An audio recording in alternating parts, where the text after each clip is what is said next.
And please close your phones. Hazır mıyız? Мы можем начинать? Да. 5 минут было 5 минут назад. Да.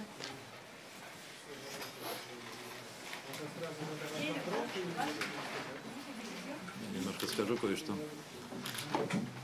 Я жду готовности ваших коллег.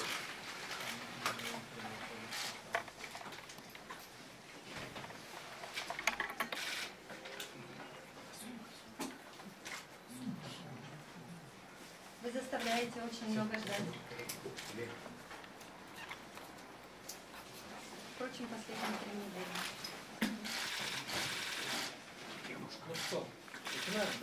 Уважаемые журналисты, я всегда начинаю традиционно с того, что благодарю вас за то, что вы отозвались на приглашение и с очень большим почтением к вашей профессиональной деятельности. Для начала некоторые ремарки, связанные с состоявшимся вчера так называемым референдумом. Вы знаете, что общее количество населения Крыма составляет 1 967 259 человек. Это оперативные данные на январь 2014 года. Количество избирателей в Крыму составляет 1 533 208 человек. 77,9% населения Крыма – это избиратели. Это говорит о возрастной структуре населения Автономной Республики Крым. Подавляющее большинство населения составляют люди старше 18 лет, и они относятся к избирателям. В голосовании приняло участие 1 274 096 человек. Это по данным комиссии по подготовке и проведению референдума. И эти данные, если кто-то им еще верит, говорят о том, что, мол, 83% избирателей участвовали в референдуме. Я хотел бы также еще несколько цифр назвать. Количество крымских татар по состоянию на лето 2013 года составляет 285 тысяч человек. Количество избирателей крымских татар составляло на лето 2013 года 185 тысяч человек. Возрастная структура у крымско-татарского народа немного иная. Избирательный возраст 65%. У нас больше в составе населения доли тех, кто не достиг 18 лет. В целом по Крыму вчера участие в референдуме приняло около 1 тысячи крымских татар из 185 тысяч избирателей. Я не хочу приводить многочисленные примеры, свидетельствующие о избирательной вакханалии на протяжении всего дня. Многие из вас отражали эти случаи в своих репортажах и иных материалах. Хочу лишь привести некоторые примеры, которые должны, и они свидетельствуют о активности знаком минус крымско-татарских избирателей. Село Анновка Белогорского района, количество избирателей составляет 290 человек. Из них 200 избирателей крымских татар. Никто из них не голосовал. Однако было объявлено, что как будто проголосовало в этом селе 111 избирателей. Даже если допустить, что все 90 избирателей не крымских татар тотально, то есть 100% вышли бы на референдум, то все равно эта цифра была бы не 111, а было бы 90. То есть приписали здесь 23% лишних. Село Сарыбаш Первомайского района. Количество избирателей 723 человека, из них лишь 72 избирателя не из числа крымских татар. Комиссия объявлена о якобы участии 119 избирателей. В голосовании принимало участие лишь 8 избирателей из числа крымских татар. Получается, что здесь приписали 65%. Всего там объявили цифру участия 119 избирателей, хотя на самом деле их было намного меньше 70. Мы не можем установить и здесь, и в других случаях точные цифры, потому что отличительной чертой этого референдума было то, что нигде, никому и никаким наблюдателям не давались копии протоколов с цифрами, с мокрыми печатями, и они не вывешивались, как на всех у нас предыдущих выборах, к которых мы привыкли в демократических условиях, они не вывешивались для обозрения, в том числе и журналистами. Поселок Видное Красногвардейского района, 609 избирателей по списку, из них 324 крымские татары. Из 324 крымских татар проголосовало лишь 3 избирателя крымских татар. Если предположить, что оставшиеся 285 избирателей не крымских татар и плюс 3 крымские татары, эта цифра должна быть 288, если они даже все вышли бы на выборы, но в протоколе указана цифра 400. В местах компактного проживания крымских татар избиратели практически не принимали участие, а во многих микрорайонах 6-7 города Бахчисарая избирательные участки вообще не образовывались, так как крымские татары избирательного возраста полностью отказались от всех этапов подготовки, а потом и проведения референдума. Ну и приведу еще один пример. Массив Сары-Су Белогорского района. 1320 избирателей на этом участке. Из них 128 избирателей не крымские татары. Всего на этом участке проголосовало 89 человек или 6,74%. Это вот те массивы, где мы можем проанализировать конкретными цифрами. Еще раз хочу отметить ваше внимание на том, что в отличие от всех предыдущих выборов, и к чему привыкли все избиратели, общественные активисты, представители политических партий, наблюдатели, журналисты, привыкли к тому, что всегда давались копии протоколов, вывешивались эти протоколы. На этот раз в выборах этого не было, потому что никому это, разумеется, из числа организаторов не было нужно. Уважаемые журналисты, я хотел бы сделать еще несколько таких реплик, и потом хотел бы ответить на ваши вопросы, если они последуют. Разумеется, ситуация референдума не завершилась, к сожалению. Она, может быть, только приобретает новый этап и, возможно, не менее драматический, чем подготовка к самим выборам.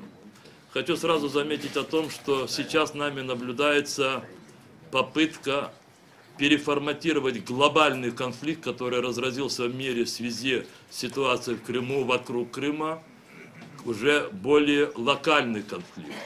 Мы видим, и мы это отмечаем, что с сегодняшнего дня уже, завтра это, наверное, будет больше, теперь ситуация будет сводиться как бы к ситуации крымской. Это есть желание тех, кто не справился с поставленными задачами, попытаться теперь обсуждать локальный конфликт, конфликт вокруг Крыма. Я обращаю на это ваше внимание, поскольку понимаю то, что и, собственно, крымскую ситуацию как таковую нельзя разрешить будет, не рассматривая ее в рамках тех причин и последствий, которыми этот конфликт вызван. Но и, может быть, где-то упреждая ваши вопросы, хочу заметить о том, что нашей главной целью и задачей в этих условиях остается обеспечение безопасности и безопасности для всего крымского общества, условий безопасности и жизни всех людей, которые проживают в Крыму. Мы исходим из того, что дальнейшее развитие событий будет все больше и больше вовлекать людей в эти процессы, и практически все население Крыма, независимо от национальности, будет находиться постоянно в ситуации выбора. Выбора внутреннего, выбора общественного, выбора, связанного с его коллективным поведением. В этой ситуации мы, конечно, обсуждаем членами Меджлиса все особенности этой ситуации. Я думаю, что завтра до обеда мы подготовим рекомендации.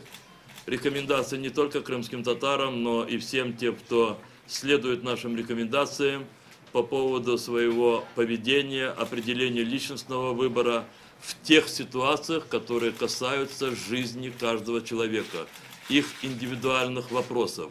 Вопросы, связанные с трудоустройством, продолжением работы, госслужбой, вопросы, связанные с оформлением гражданских, имущественных, иных прав, вопросы, связанные с осуществлением контактов, взаимоотношений вне Крыма, вопросов, связанных с продолжением предпринимательской деятельности, сохранением своего имущества, правовых и в иных аспектах. Эти вопросы мы сейчас обсуждаем, и мы готовим этот документ, и, конечно, мы попытаемся найти такие оформления наших предложений, чтобы люди максимально могли его воспользоваться.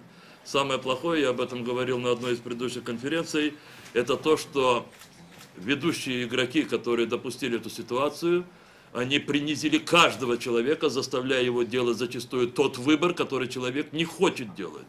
И это относится не только к крымским татарам, это относится к каждому живущему в Крыму. И даже те, которые сегодня в эйфории от результатов так называемого референдума, они завтра, тем не менее, столкнутся с теми вызовами, которые эта сложившаяся ситуация потребует от них сделать выбор. И самое последнее, вы знаете, что в течение предыдущих недель мы предпринимали ряд действий, которые имели обращение вне Украины и внутри Украины, органы государственной власти. Я могу просто вам напомнить некоторые из этих обращений. Мы принимали обращение в адрес президента Соединенных Штатов Америки. Мы принимали, и сейчас мы получаем некоторые отклики на наше обращение в адрес Организации исламского сотрудничества. Мы принимали обращение в адрес Верховного Совета Украины и украинского народа. Хочу сказать, что во всех этих наших обращениях мы ставим прямо вопрос о том, что никто не имеет права определять судьбу Крыма без прямого участия в решении этих вопросов коренного народа этого полуострова. Я акцентирую ваше внимание на этом еще и потому, что сейчас нет недостатка в отдельных предложениях, раздающихся в парламентах других государств в отношении крымских татар, в отношении восстановления их прав или других аспектов, связанных с их сегодняшней жизнью или планами на будущее. Я хотел бы сказать, что мы категорически отвергаем будь какие инициативы в отношении крымских татар, которые не обсуждаются самими крымскими татарами, с их представительным органом, Курултаем и Меджлисом крымско-татарского народа. Время, когда крымские татары рассматривались как объект, на который можно направлять те или иные свои действия или решения, это время уже ушло безвозвратно. Крымские татары – субъект принятия решений, тем более решений, которые касаются их развития и жизни их родины. У меня, пожалуй, все, и я готов ответить на ваши вопросы. Пожалуйста, соблюдаем этику. Осман Пашаев. Представляемся. Почему вам не уделилось клиентам у Меджлиса есть опыт проведения прямых выборов Курултая по смешанной системе в прошлом году? Почему бы не организовать как минимум, назовем его не референдум, а опрос плебисцит для крымских татар, возможно, в нем примут участие не крымские татары для поддержки ОБСЕ. Есть ли такие идеи, есть ли такие инициативы, и показать, как это должно быть. И проводить не с манипулятивными вопросами, а так, как это делается в Евросоюзе. Я хочу сказать, что в наших предложениях, которых было немало при ведении нами переговоров, в том числе и с теми, кто, скажем так, направлялся сюда Российской Федерации для ведения с нами различных таких консультаций, размышлений, мы говорили о том, что мы не уходим от рассмотрения никакого вопроса, и даже в той постановке, которые для некоторых считаются желаемыми, однако мы говорим о том, что очень много зависит от формы и способа проведения референдумов, И в нашем из обращений, вот одном из последних обращений, мы действительно говорим о том, что крымско-татарский народ должен получить возможность и механизм свободного волеизъявления. И это волеизъявление должно быть принято всеми. Я не только допускаю, мы рассматриваем такие варианты. Если действительно ситуация потребует того, чтобы, ну очевидно же, что вчерашний референдум это был фарсом, и если кому-то хочется еще раз проверить по ситуации истинную волю всех людей, живущих в Крыму, включая крымских татар, мы готовы рассмотреть те формы, которые обеспечат публичность, которые обеспечат открытость этого процесса, которые обеспечат полную его объективность, в том числе через институцию международных наблюдателей, наблюдателей тех стран, которые имеют, может быть, разные подходы к будущему Крыма. И такой референдум, у нас нет сомнений, он дал бы совершенно другие результаты. Мы готовы, Османбей, рассматривать и такие варианты тоже.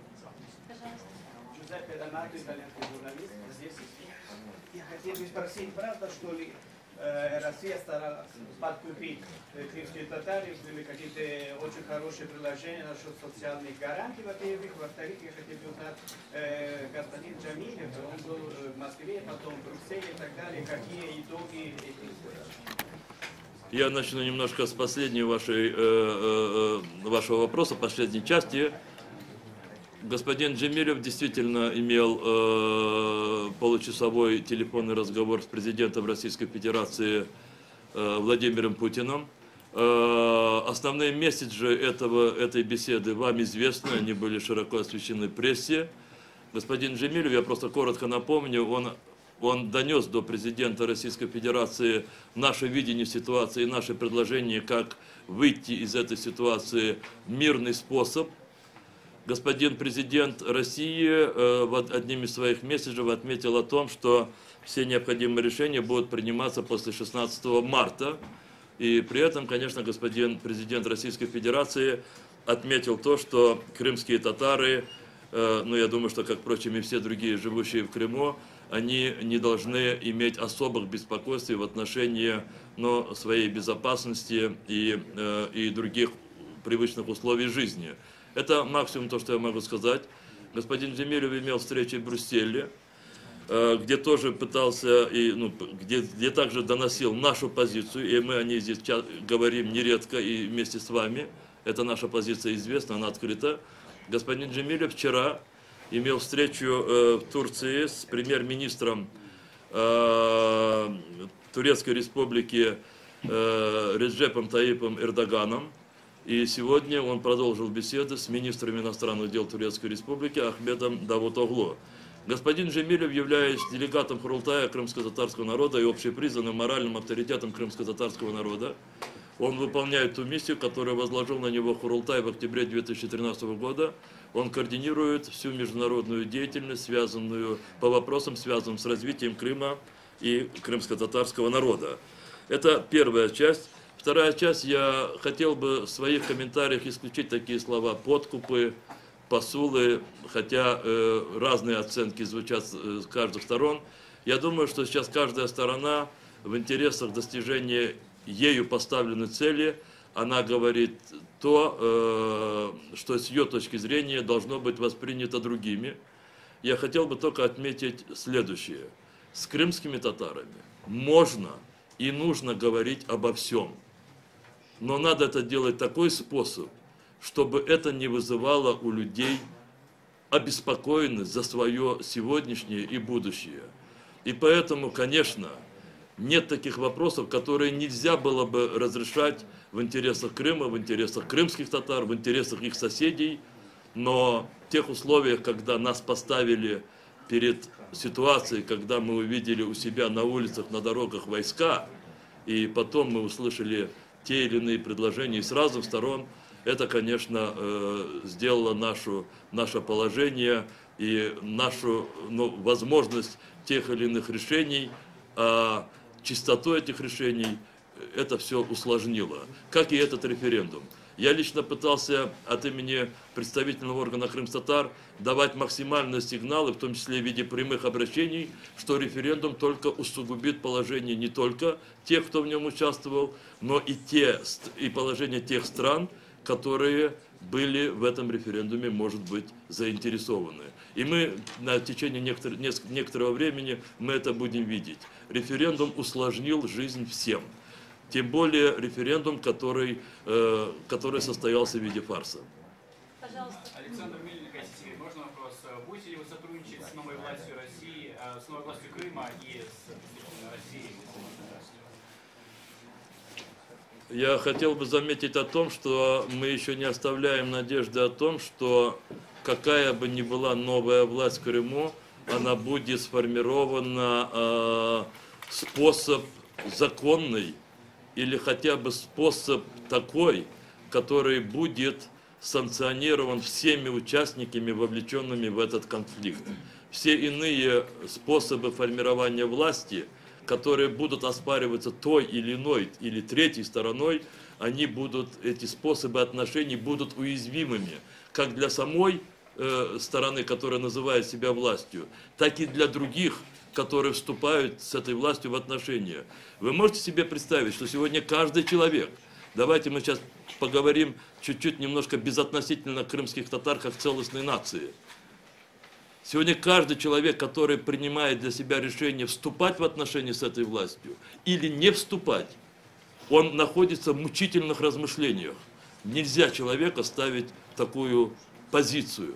И поэтому надо найти, чтобы власть была легитимизирована всеми участниками вот этого кризиса. Позвольте еще один вопрос. С континентом нас Крым связывает Оркатот, Перекоп, Чонгар и на Арабатской стрелке в районе Генического. Там постоянные попытки контроля, кто едет, что это происходит на этой границе, тем более 200 точек, они населены крымскими татарами. Вот Новосибирск, Генический. Почему крымские татары не вмешиваются в этот процесс и не устраняют эти незаконные фактически таможни и пограничные контроли между континентальной Украиной и полуостровом? Я хотел бы, может быть, используя ваш вопрос, выполнить еще одну задачу, которую я себе ставил перед этой пресс-конференцией. Я как и неделю назад, как и 2 недели назад, я хочу призвать всех людей, которые живут в Крыму, и которые живут на сопредельной с Крымским полуостровом территориях, максимально не вовлекаться напрямую в тот конфликт, который, к сожалению, еще не исчерпан. Сейчас любые действия властей, которые участниками конфликта могут восприниматься как агрессия, и, соответственно, могут быть предприняты какие-либо ответные действия, это все усугубит то положение, в котором находятся люди. И поэтому, Османбей, уже отвечая на ваш вопрос, конфликт глобальный. Конфликт не между теми людьми, которые живут по эту сторону перешейка и по ту сторону.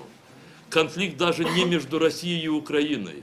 Я еще раз хочу повторить. Конфликт глобальный. И сегодня вся ответственность на каждом из государств, которые объединены и в Организацию Объединенных Наций, и в другие межгосударственные объединения. Европейский Союз, Совет Европы, ОБСЕ. И достойный выход из этого глобального конфликта должны найти государства и их объединения. Люди не смогут самостоятельно разрешить или выйти даже из этого конфликта. Еще раз, можно? Вас не устраивают те гарантии, которые предлагает вам Сергей Аксенов? Это первое. И второе, вот эти данные по селам, вы говорите о селах, например, где 290 человек, 200 татар, и они не хотели голосовать. Откуда эти данные? Из каких источников вы разговариваете? Все те избирательные участки, которые были организованы в местах компактного проживания крымстатар, они очень легко поддаются мониторингу. Разумеется, это наши данные, и мы отвечаем за каждую цифру, в отличие от комиссии, которая готовила и проводила референдум. Что касается первой части вашего вопроса, я не дипломат, и поэтому я себе иногда позволяю приводить примеры. Представьте себе, что в вашу квартиру с утра неожиданно для вас зашли люди, которых вы не знаете, которые для вас выглядят очень тревожно, у которых есть оружие, Они вас не трогают, они с вами говорят вежливо, они пользуются вашим туалетом, ванной, но при этом они с вами крайне любезны. И потом они говорят, а давайте мы будем жить вот таким образом. Я хотел бы спросить, было бы лучше, если бы они с вами обговорили, как вы будете вместе с ними жить до того, как они к вам вломились в квартиру, или после того, как они зашли в вашу квартиру? Извините меня, пожалуйста, это ответ на ваш вопрос.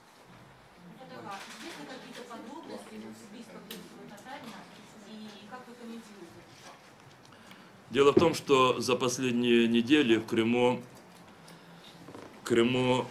неизвестна судьба более, это то, что я располагаю, уже более десятка людей. Часть этих людей задержана, и этому есть свидетели, или значительная часть этих людей. В каждой ситуации есть свидетели того или иного задержания. Последнее задержание было вчера. Один из ваших коллег, но не в прямом смысле журналист, насколько я понимаю, он оператор, документалист. Это Ярослав Пилунский и его коллега, я не могу сейчас вспомнить фамилию. Грузинов фамилия. Их задержали во время съемки на одном из избирательных участков. Известно, кто их задержал, известно, куда их отвезли. Их отвезли в то помещение, которое сейчас называется Служба безопасности Крыма. И на этом их следы потерялись. И никто не может установить, что с ними. Вы знаете про судьбу еще 3 автомайдановцев. Андрей Щекун также, Ковальский. Я сейчас не смогу вспомнить все фамилии.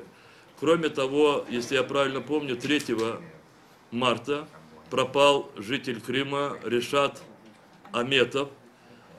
Как мне сказали, где-то 35-36 лет, отец 3 детей. И он каждый день объявлялся в средствах массовой информации, электронных крымских, как человек, и мы просили, чтобы нашли его. Позавчера ночью или вчера ранним утром, где-то в это время, как меня уведомили, нашли покойного мужчину. И сегодня мы подключили наших юристов.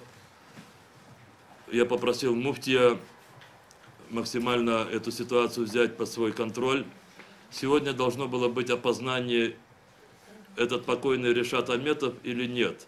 И мне буквально перед тем, как я вам сюда пришел, мне звонил юрист и сказал, что приедет, наш юрист Меджлиса, и он мне дал... А? Да? Супруга признала, видите, уже... Значит, завтра будут похороны этого человека, и я могу говорить, и поскольку это свидетельствуют правоохранительные органы, смерть наступила в результате насилия.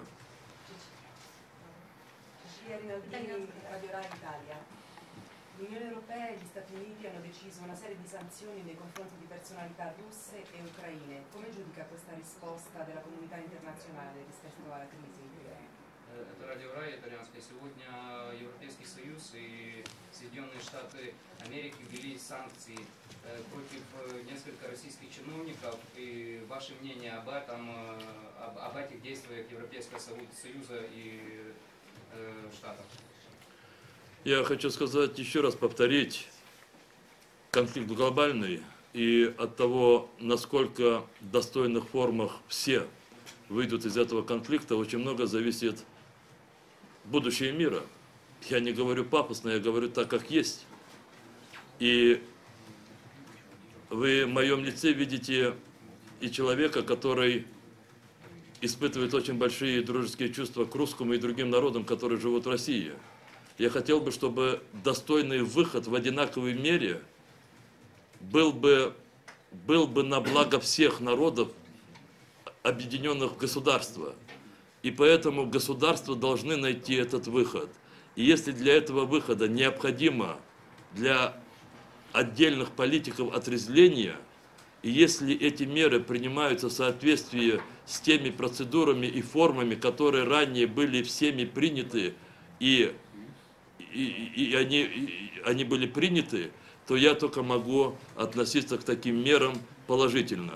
И, пользуясь тем, что вы представляете средства массовой информации из Италии, хочу заодно и выразить благодарность итальянскому правительству, которое находится вот в ряду тех всех европейских государств, имеющих одинаковое мнение о причинах и возможных последствиях настоящего кризиса. Вопросы? Пожалуйста. Валентин, одну секундочку сейчас. Mr. Chubarova, Alexander Vasilevich Reuters. Would you consider to change the status of Tatar minority within Crimea under the current leadership, to expand perhaps its autonomy, to demand different status? Подтверждаете ли вы, что крымские татары останутся на территории Крыма, исходя из ситуации текущей? Нет, знаете, вопрос совсем не в этом. Давайте я приведу. Рассматриваете ли вы сейчас такой вариант, при котором вы будете требовать другого статуса для крымско-татарского народа в рамках автономии крымской, в рамках того, что создается? То есть будете ли вы добиваться расширения автономии народа, каким-то образом менять статус крымско-татарского народа в полуострове? Спасибо за вопрос. Вопрос мне очень понравился. Он мне позволяет сказать то, что, может быть, я сказал бы немножко чуть-чуть в конце. Последнюю неделю очень много говорится о праве на самоопределение. О праве на самоопределение народа Крыма. Я хотел бы в этой связи подчеркнуть следующее. В Украине есть 4 народа, которые за пределами Украины не имеют своей территории исторической, не имеют этнически тождественного государства. Это украинцы, это крымские татары, это караимы и это крымчаки. Все другие в Украине и в Крыму являются диаспорами. Их народы в подавляющем своем большинстве самоопределились на своих территориях. И поэтому, уже завершая ваш вопрос, я, конечно, отвечаю так, что все, что дальше бы не развивалось в Крыму, с Крымом, и с какой стороны бы не было бы, мы должны будем рассматривать исключительно в контексте самоопределения 3 здесь коренных народов. Крымские татары, караимы и крымчаки.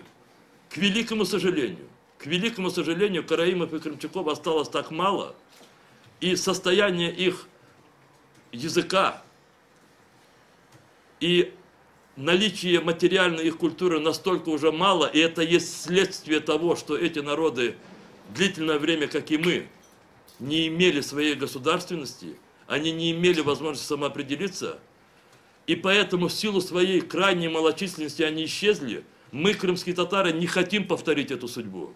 И поэтому я через вас призываю всех, кто сегодня говорил до сегодняшнего дня, кто завтра будет говорить в стенах своих парламентов о самоопределении, о праве народа Крыма на самоопределение, чтобы они не забывали о том, что право на самоопределение в Крыму принадлежит крымско-татарскому народу, караимам и крымчакам.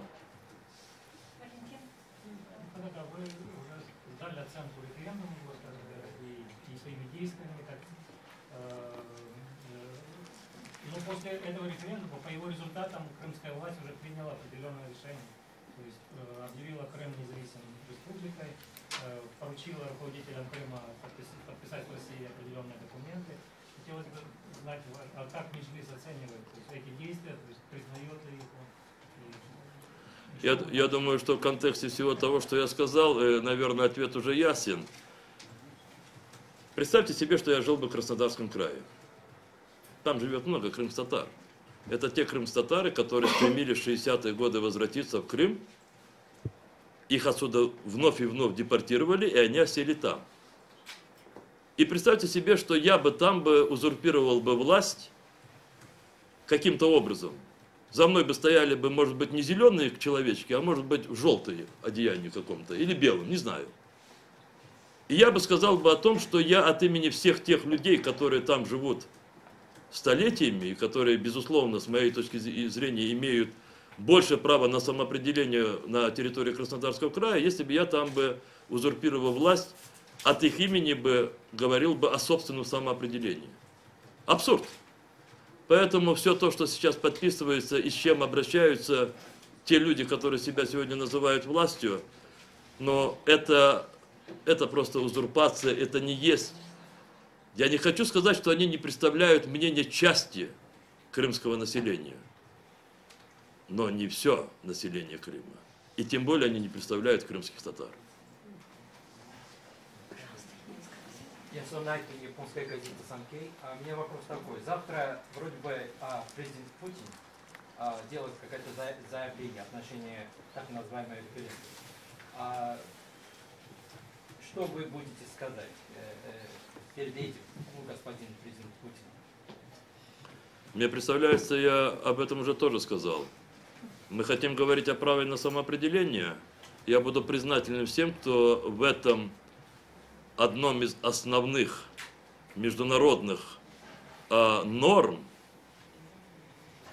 истекающих из естественного права каждого народа на самоопределение, я подчеркиваю, из естественного права каждого народа на самоопределение, я буду признателен всем, кто в этой части своей мысли дойдет до того, что этим правом в Крыму обладают крымские татары.